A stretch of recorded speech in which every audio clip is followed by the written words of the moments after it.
Hello friends, నేను మీ Bombay వార్తక్కను. Happy Krishnashtami.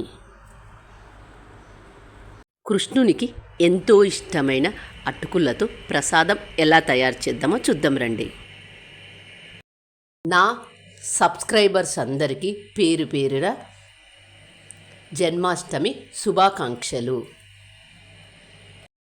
ఒకే ఒక నిమిషంలో గ్యాస్ ఏమాత్రం వెలిగించకుండా ఎంత ఈజీగా చేశామో కదా. పచ్చి కొబ్బరి తురుము హాఫ్ కప్, బెల్లం హాఫ్ కప్, పలుచని అటుకులు 1 కప్. పచ్చి కొబ్బరిను దీని సహాయంతో ఇలా తీసుకోండి.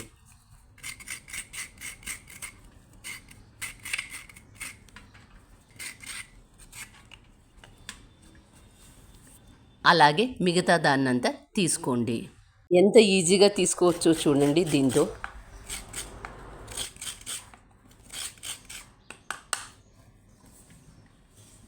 ఇలా తీసుకున్న దాన్ని కొలుచుకుందాం. అటుకులలో 3 రకాలు ఉంటాయి. 1 నైలాన్ అటుకులు, 2 పల్చని అటుకులు, 3 మందంగా ఉండే అటుకులు. నైలాన్ అటుకులతో చూడ చేసుకుంటాము, పల్చగా ఉండే అటుకులతో కూడా చూడ చేసుకుంటాము, ఇలా స్వీట్ కూడా చేసుకుంటాము.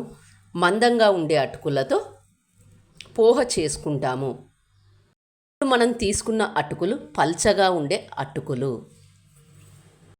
బెల్లం తీసుకునేటప్పుడు మెత్తగా పొడి చేసి తీసుకోండి.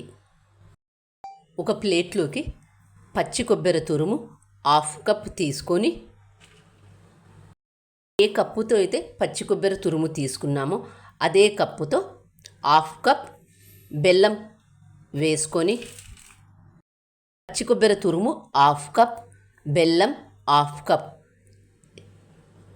ఎంతైతే పచ్చి కొబ్బరి తురుము తీసుకుంటామో అంతే బెల్లం కూడా తీసుకోవాలి.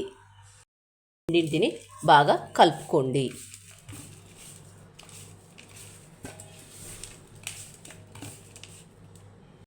గ్యాస్ స్టవ్ ఏమాత్రం వెలిగించకుండా కృష్ణునికి ఎంతో ఇష్టమైన అటుకుల ప్రసాదం, పచ్చి కొబ్బరి తురుము, బెల్లం ఇలా 2 బాగా కలుపుకున్న తర్వాత ఇందులో పల్చగా ఉండే అటుకులు 1 కప్ వేసుకొని కలుపుకోవాలి.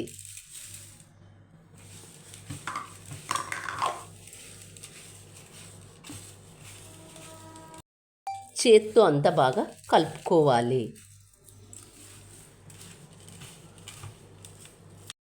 కృష్ణాష్టమి సందర్భంగా కృష్ణునికి ఎంతో ఇష్టమైన అటుకులతో చేసే ప్రసాదం.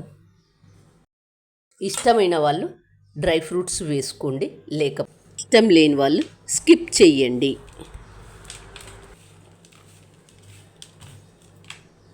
డ్రై ఫ్రూట్స్ వేసుకున్న తర్వాత మరొకసారి బాగా కలుపుకోండి. ఇలా అన్నీ బాగా కలుపుకున్న తర్వాత ఒక 10 నిమిషాలు పక్కన పెట్టండి. చూస్తుంటేనే నోరూరుతుంది కదా. ఇంకెందుకు ఆలస్యం, మీరు కూడా తప్పక ట్రై చేయండి. మీకు ఎలా వచ్చిందో నాకు కామెంట్ చేసి చెప్పండి. Thank you for watching.